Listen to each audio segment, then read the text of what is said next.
안녕하세요. 저는 올해 40대 초반이 된 한 남자의 아내입니다. 제 입으로 이런 말을 하기 좀 낯이 뜨거운 말일 수도 있지만 솔직히 제가 봐도 저는 타고나게 좋은 몸매와 호감형 얼굴을 가지고 있습니다. 결혼 전에 저를 따라다니는 남자가 정말 많았고 저와 교제를 원하는 남자들의 대시를 많이 받았지만 번번이 거절해야만 했던 이유가 있었는데 바로 엄한 집안 분위기 때문이었습니다. 항상 집에 일찍 들어가야만 했기 때문에 남자와 교제할 만한 시간이 별로 없었고 그러다가 제가 21살이 되면서 지금의 남편을 만나게 됐습니다.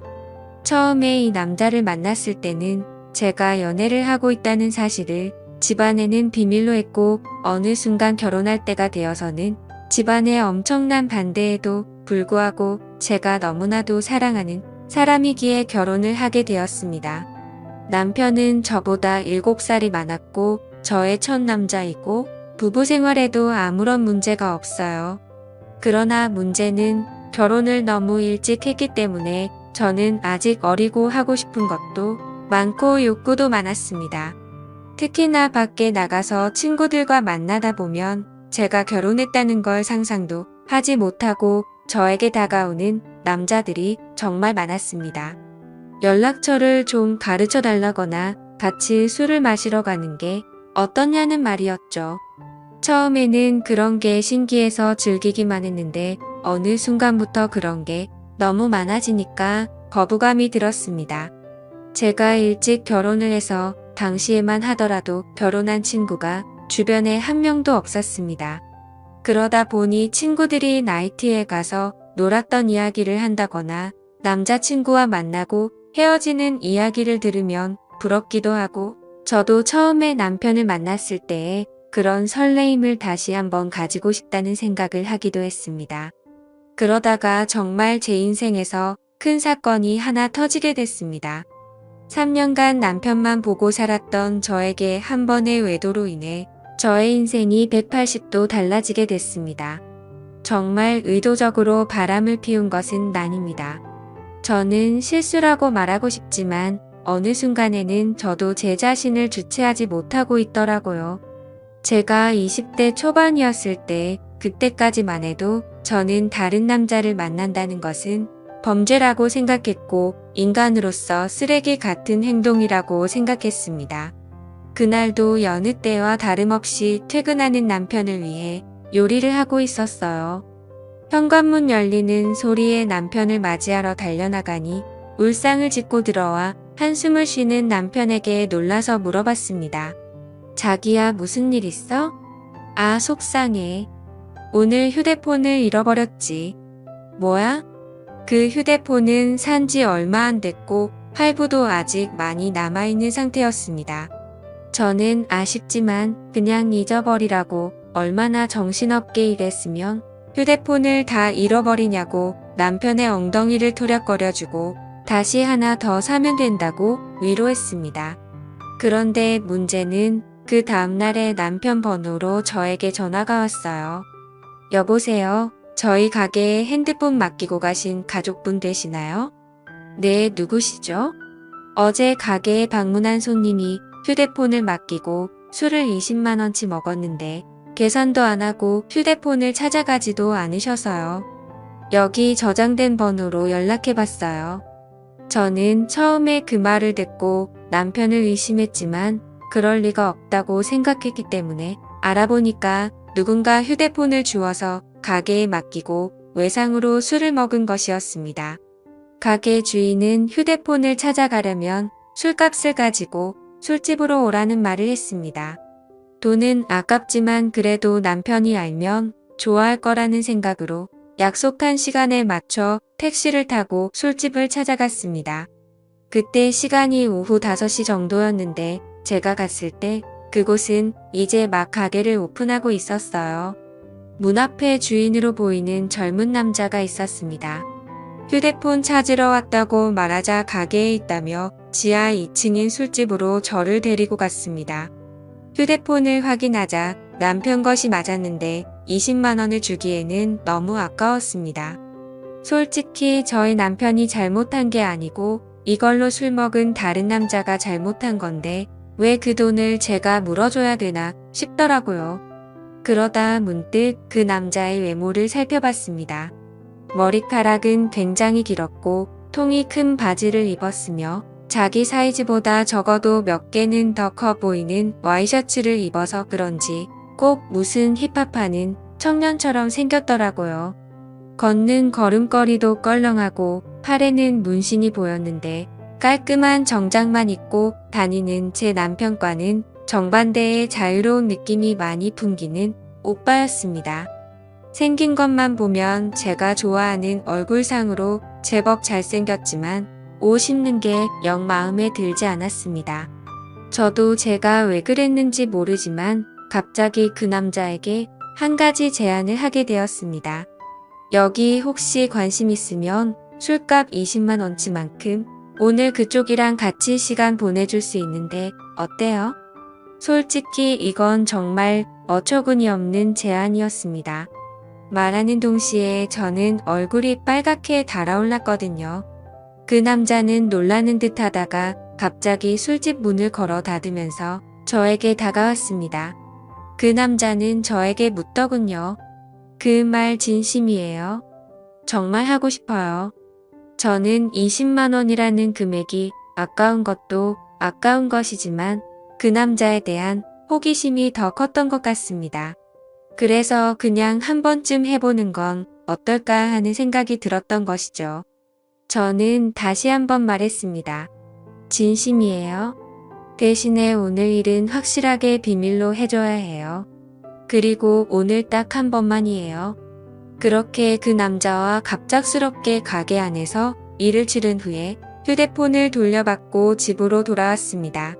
이것이 제 첫 외도의 시작이었습니다.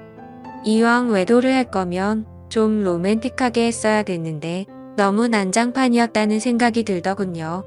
그날 밤 이후로 술집 주인은 저에게 가끔 연락을 해왔지만 저는 연락을 받지 않았습니다. 막상 해보니까 그다지 좋지도 않았고 오히려 다른 걸 더 느껴보고 싶다는 생각이 들었기 때문입니다. 그 뒤로 저는 남편 외에 다른 남자를 만나는 것에 대해 호기심이 생겼어요. 많은 사람을 만났다가는 남편이 알게 될까봐 걱정이 되었고 집에만 있는 저로서는 다른 남자를 접할 기회가 쉽지 않았습니다. 그러다 생각지도 않았던 사람과의 일이 벌어지고 말았습니다.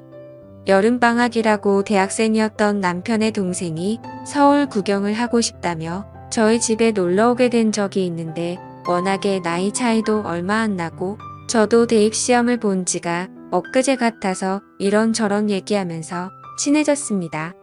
그리고 넉살이 좋은 도련님은 형수라고 하며 저를 잘 따랐습니다. 도련님 입장에서는 나이 차이가 얼마 안 나니까 제가 불편할 수도 있었는데 별로 개의치 않고 행동하는 걸 보고 좋다고 생각했습니다.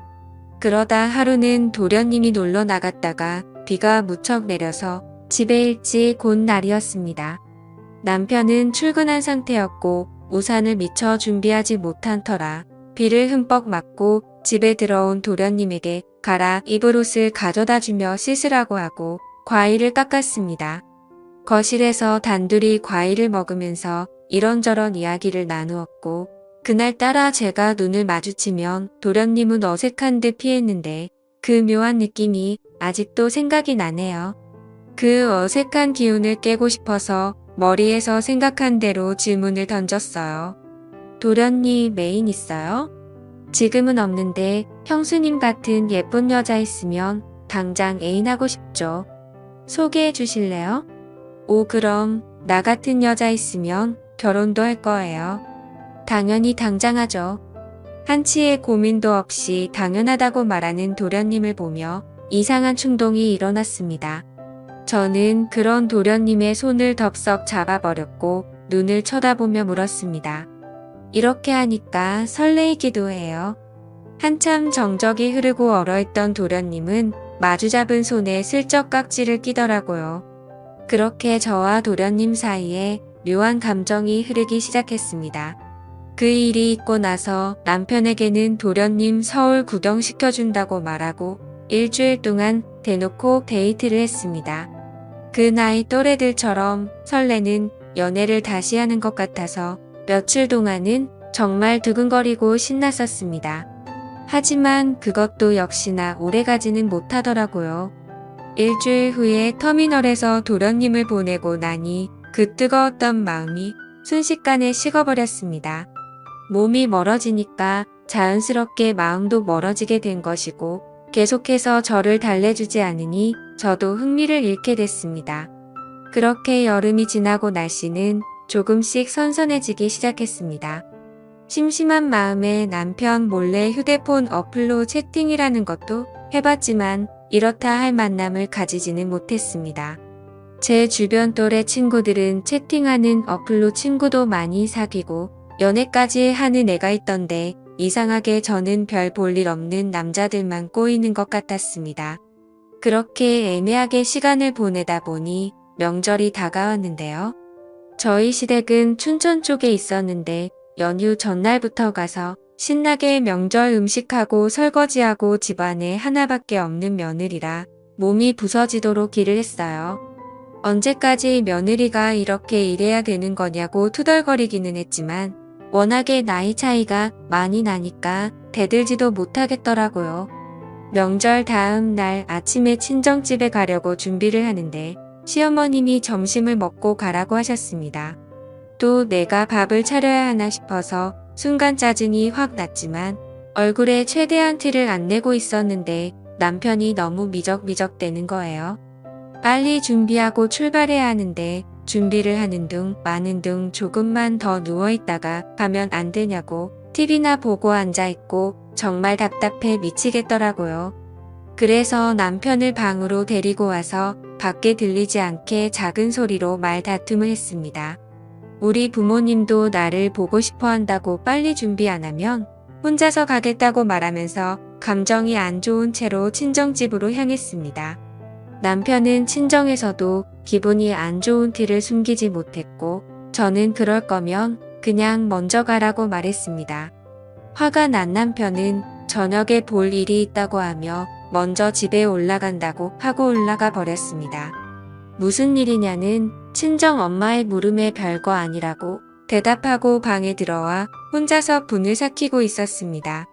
저렇게 마누라를 배려하지 못하는 남자인 줄 몰랐는데 정말 충격적이었죠. 싸우느라 못 봤던 휴대폰을 여러 메시지를 확인해 봤더니 초등학교 동창 중 한 명에게서 연락이 와 있었습니다. 동창회를 하니 꼭 나와달라는 문자였고 오늘은 술을 꼭 마셔야겠다는 생각에 서둘러 준비를 하고 초등학교 동창회에 나갔습니다. 그 자리에 나가니 이미 20명 정도가 모여 있었고 명절인데 다들 할 것도 없이 이렇게 나와서 놀고 있냐고 조상님도 없냐는 농담을 건넸습니다. 그러자 친구들은 요즘에 누가 조상님 챙기냐고 우리끼리 재미있게 잘 먹고 잘 살자면서 술이나 마시자고 하더라고요. 졸업하고도 연락을 하는 친구도 있었지만 졸업하고 나서 처음 보는 친구도 있었습니다. 그래도 초등학교 동창이라는 유대감이 있었기 때문에 편하게 대할 수 있었죠. 그 중에 눈에 띄는 친구가 한 명 있었는데 초등학교 때 어린 눈에도 너무나도 도시아이처럼 깔끔했었던 제 짝꿍이었습니다. 그 아이는 피부도 하얗고 공부나 운동도 잘했었기 때문에 어릴 적에 잠시나마 좋아했던 남자였어요. 제 기억상으로는 그 아이도 예뻤던 저를 좋아했었고 동네도 가까워서 자주 어울렸었던 기억이 납니다. 문방구에서 같이 과자를 사 먹으면서 집에 같이 가기도 했었고 지금 생각하면 유치한 편지도 주고받았었는데 오랜만에 보니까 훨씬 더 반갑고 기분이 좋았습니다. 그 친구는 6학년 때 전학 가서 그 이후로는 처음 봤고 멀리서 봐도 어릴 적 그 모습이 상당히 많이 남아있어서 그때 설레임이 새록새록 기억났습니다. 저는 반가워하며 그 친구 가까이 가서 말을 걸었어요. 어머 건우야 어떻게 연락 한 번을 안 했어. 안 그래도 너 결혼했다는 말 들었는데 연락을 못 하겠더라. 그 친구와 계속해서 대화를 하면 할수록 저는 그에게 점점 빠져버리고 말았습니다. 제가 아마 결혼을 하지 않았다면 꼭 이런 남자와 연애를 했을 것 같다는 생각이 들 정도로 마음에 드는 친구였거든요. 이 친구랑 따로 나가서 술을 마시고 싶고 오늘 반반이라도 짧게나마 설레는 감정을 느끼고 싶었지만 저는 결혼한 여자였고 그 아이가 저를 나쁜 여자로 볼까봐 신경이 쓰였어요. 술자리가 끝나갈 때쯤 애들은 하나 둘씩 빠져나가기 시작했습니다. 저 역시 집에 가야 할 때가 왔어요. 제가 인사를 하고 나오자 그 남자도 따라 나왔고 택시를 잡으러 같이 걷기 시작했습니다. 슬며시 제 손을 잡아오는 그 남자를 쳐다보니 저를 보며 웃고 있더라고요. 오늘은 완전히 끝나버린 줄 알았던 설레는 감정이 다시 살아나기 시작했고 그렇게 손을 잡은 채로 저희는 한동안 말 없이 걸었습니다. 우린 서로 끌어안다시피 해서 길을 걸었어요. 택시를 타면 금방 헤어질 것 같아 너무 아쉬워서 걸어서 집까지 갔습니다. 오랫동안 걷다가 도착한 저희 집 현관 앞에서 저를 물끄러미 쳐다보더니 제 볼에 뽀뽀를 하고는 부끄러운 듯 급하게 인사하며 뛰어갔습니다. 남편하고도 안 좋은 상황에서 그를 만난 건 정말 사막의 오아시스를 찾은 기분이었어요. 그 뒤로 저희는 종종 따로 만났고 제가 서울로 올라가서도 계속 연인으로 지냈습니다. 그러다 2년쯤 지났을 때 그 아이도 장가를 가게 되었고 그렇게 저희 둘의 만남은 끝이 나는 줄 알았습니다. 저도 중간중간에 다른 남자도 몇 번 만나봤고요. 하지만 정말 사랑이라 느낀 건 그 남자가 유일했던 것 같습니다. 저희는 결국 재회를 했고 40이 넘는 지금까지도 몰래 사랑을 하면서 만나고 있습니다. 저의 두 번째 서방님이고 이제 더 이상의 다른 사랑은 원치 않고 두 남자만 바라보며 살아보려 합니다. 너무 어린 나이에 결혼을 한 게 문제인 걸까요? 저도 가끔씩 제가 왜 이러는지 모르겠지만 도저히 빠져나올 수가 없습니다. 솔직히 말하면 왜 빠져나와야 하는지 잘 모르겠습니다. 이렇게 어리고 아름다운 나이에 기억에 남는 연애도 못 해보고 결혼해서 답답하게 살다가 갈 바에는 이렇게 사랑을 즐기며 사는 게 더 남는 장사가 아니냐는 생각이 듭니다. 둘 중에 어떤 남자를 선택하고 싶지는 않아요. 상처 주는 여자가 되기는 싫거든요. 그냥 이렇게 두 남자를 바라보면서 사는 것도 충분히 가능해서 이렇게 살아가려고 하는데 무슨 큰 문제라도 되는 건 아니겠죠. 제 마음속에는 방이 2개이기 때문입니다. 지금까지 읽어주신 모든 분들 감사합니다. 구독과 좋아요 알림 설정 눌러주시고 재밌는 사연 또 들으러 와주세요. 그럼 모두들 행복한 하루 보내세요.